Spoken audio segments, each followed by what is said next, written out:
Frid och shalom älskade vänner. Välkomna till kvällens nyheter den 25/10. Och jag lägger väl ut det här ungefär 19:00 då. Bombningar har det varit och man verkar rikta in sig på tunnlarna nu i Gaza med riktiga tunga bomber som skjuter sönder allt det där. Jag har sett bilder på det här. Och troligtvis har man baserat sina bombningar på information som man fått av de tillfångatagna terroristerna. Ja, ni vet ju att Israel är rasande på FN-chefens uttalande.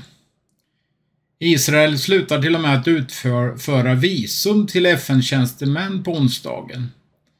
En dag då FNs generalsekreterare, alltså Antonio Guterres, tycks säga att Hamas mordiska angrepp på södra Israel den 7 oktober orsakades av den israeliska ockupationen. Har han inget hjärta alls, den mannen? De brittiska och tyska myndigheterna kommer också att dra in visum för de personer som uttrycker antisemitiska åsikter. En rapport i Wall Street Journal. Israel gick med på att skjuta upp markintåget tills USA placerat ut sina försvarssystem i området för att skydda sina soldater. Ja, det kan du gå åt. Vi ska ta upp en video här så får ni se Irans vapen. Ja, jag har sett en video också som har gjort mig väldigt upprörd, för det bevisar att alla de här grupperna som är inne på det här Palestinaområdet, de har gjort uttalanden från den 7 oktober som visar att man är fientligt inställda till Israel, men det visste ju redan. Citat då. Vi har länge kämpat inom denna rörelse för att utplåna det judiska folket. Palestina Authority hyllar alltså på denna video fruktansvärda massakerna som skedde, och det höjdes röster som skrek i den här videon att drömmen har blivit en verklighet och att det här skulle vara en stor seger och en källa till stor ofattbar glädje. Det är för mig också ofattbart. Hur kan människor uttrycka sig på det här sättet? Så vi vet vad vi har att vänta oss, vänner. Experternas svar. Här kommer något allvarligt till oss, för det här förstod vi att det skulle gå till så här långt. Idag i dagen så står det att vi bör säkra vår kyrka. Tidningen Dagen anordnar seminarium om säkerhet i kyrkorna då terrorhotet ökar. Öva utrymning, arbeta inte ensam i kyrkan. Så ska dörrarna gå att öppna och låsa, och så ska besökarna kontrolleras vid entrén. Jag älskar vänner, jag kanske kan berätta det någon gång, men jag har haft minst 2 eller 3 till och med olika drömmar som jag vet var från Herren som talar om såna här saker. Så här är det allvar, verkligen. Bahreins utrikesminister sa i ett uttalande under den andra dagen av det ekonomiska mötet som pågår i Saudiarabien just nu att kriget mellan Gaza och Hamas och Israel får inte försena de ekonomiska förbindelser i regionen som inleddes av Abraham-avtalet. Abraham Accords alltså. Det är mycket viktigt att fortsätta bygga broar i området. Ja, vi kan ju undra vart spindeln i näten har tagit vägen. Påven i Vatikanen. Här har han var ju så involverad i alla de här avtal och allt vad det hette. Han brukar ju vara globalisternas förfrontsfigur så fort det händer något i sina uttalanden och tala i Rom och allt det här. Han har sprungit och gömt sig tydligen. Han lär ju komma fram som en stor kandidat till posten, den falske profeten, det tror vi i alla fall. Och precis nu, jag sa ju att det hände saker, då kom det ett brådskande besked. En storskalig attack väntas och invånare i de judiska församlingarna nära Gazaremsan måste gå in i skyddsrum och stanna där tills vidare. Ta med kommunikationsmedier, mat och vatten, madrasser, filtar, medicin och annat nödvändigt. In i det skyddade utrymmet. Stäng dörrarna och fönstren ordentligt. Att vistas i det skyddade utrymmet räddar liv och är nödvändigt. Undvik att röra dig utomhus om det inte är absolut nödvändigt. Du bör hålla dig uppdaterad med de meddelanden som sprids i media för ytterligare instruktioner. Ja, då kan ni ge er på att det har hänt någonting och vi vet inte vad som har hänt riktigt. Premiärminister Benjamin Netanyahu kommer att göra ett uttalande till media ifrån IDFs högkvarter i Tel Aviv under den närmaste timmen. Ja, då skulle jag tro att det är bara en 20 minuter eller 30 minuter kvar just nu då. Ja, då ska vi ta och titta på vad Iran har för militärmakt att sätta upp. Och jag får säga er att det var ganska tuffa grejer. Alltså, vi ska titta på den här videon för det är en jättebra dokumentär. För kommer det att smälla där, då kommer det nog att göra det ordentligt.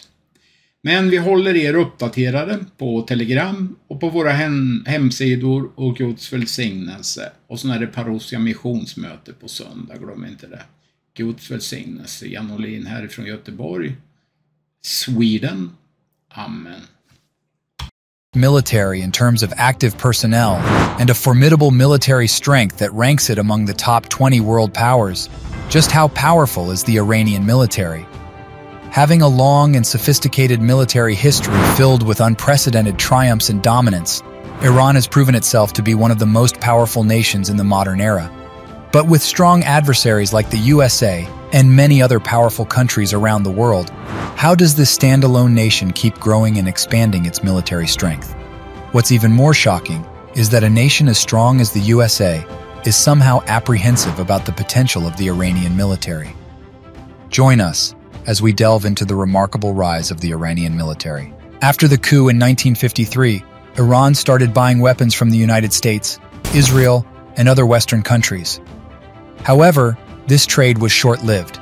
Following the deteriorating relations between Iran and the USA amidst the Iranian Revolution in 1979, Iran was subjected to international sanctions, including an arms embargo. In the meantime, Iran was also establishing its own armaments industry, which later became the backbone of the country. Because after the international sanctions imposed on Iran, primarily led by the USA, Iran shifted its focus to manufacturing its military hardware domestically. By the 2000s, Iran officially became an exporter of arms. In 1980, Iran faced a surprise invasion by Iraq, which lasted 8 years. During this era, Iran encountered significant challenges, mainly due to the surprise invasion by Iraq and limited access to foreign weaponry. During this time, conflicts also arose between Iran and the USA, including Operation Prime Chance and Operation Praying Mantis, which further worsened the relations between these two powerful nations. In 1990, Iran's indirect military involvement in the Gulf War led to the shaping of its regional strategy and gaining influence. Its recent involvement in Syrian conflicts, including supporting the Syrian government, is a major sign of its strong military influence in the region. All these events only escalated tension between Iran and some of the world's most powerful nations, including the USA and Israel, who clearly don't want to see Iran increasing its foothold in the Middle East. Despite its huge military might, Iran is widely known for its doctrine of no first strike and has not initiated even a single war in modern-day history. Taking a closer look at the overall strength of the Iranian military, it is ranked 17th out of 145 countries worldwide with the most powerful military, with about 610,000 active-duty personnel and an additional 350,000 reserves and highly trained personnel ready to be deployed when needed. Iran has the largest military in the Middle East. Iran's army is divided into 4 sectors: ground forces, air defense, air force, and navy. The most powerful and formidable part of the Iran military is the IRGC, the Islamic Revolutionary Guard Corps, which consists of around 150,000 active personnel and serves as the cornerstone of the Iranian military. The IRGC is then divided into 5 subgroups, primarily including the Quds Force, tasked with overseas operations, and the Basij Militia, responsible for maintaining order within the country. From 1925 to the Iranian Revolution, Iran primarily imported weapons from the West.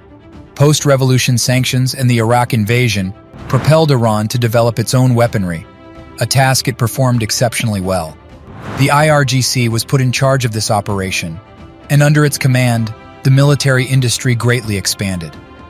With strong support from the Ministry of Defense, Iran accumulated a vast arsenal of missiles, producing its own tanks, armored personal carriers, guided missiles, fighter jets, and radar systems. Iran has more than 1,634 tanks, an additional 2,345 armored combat vehicles, and around 1,900 rocket launchers, bolstering the overall strength of its conventional forces. In terms of its naval defenses, Iran has been relatively modest. However, it does possess frigates, corvettes, over 35 submarines, and over 100 patrol vessels. Talking of its air power, despite some Cold War-era hardware, Iran has managed to maintain a unique fleet of aircraft, featuring a curious mixture of old and new types, all ready to be deployed at a moment's notice. While not larger than its regional adversaries like Saudi Arabia and Israel, Iran has over 510 aircraft. Although their aircraft quantity and quality are not superior, Iran has achieved significant accomplishments in a relatively short time frame. But that's just the tip of the iceberg. Over the past 10 years, Iran has increased its inventory of armed and unarmed UAVs and has already produced many drones, ready for use in war and combat operations. According to reports, since August 2022, Iran has supplied some of its major UAVs to Russia. Additionally, Iranian drones were used during the Syrian civil war and even the Russia-Ukraine conflict. Regarding its ballistic missile program, Iran boasts some of the most advanced missile systems in the region.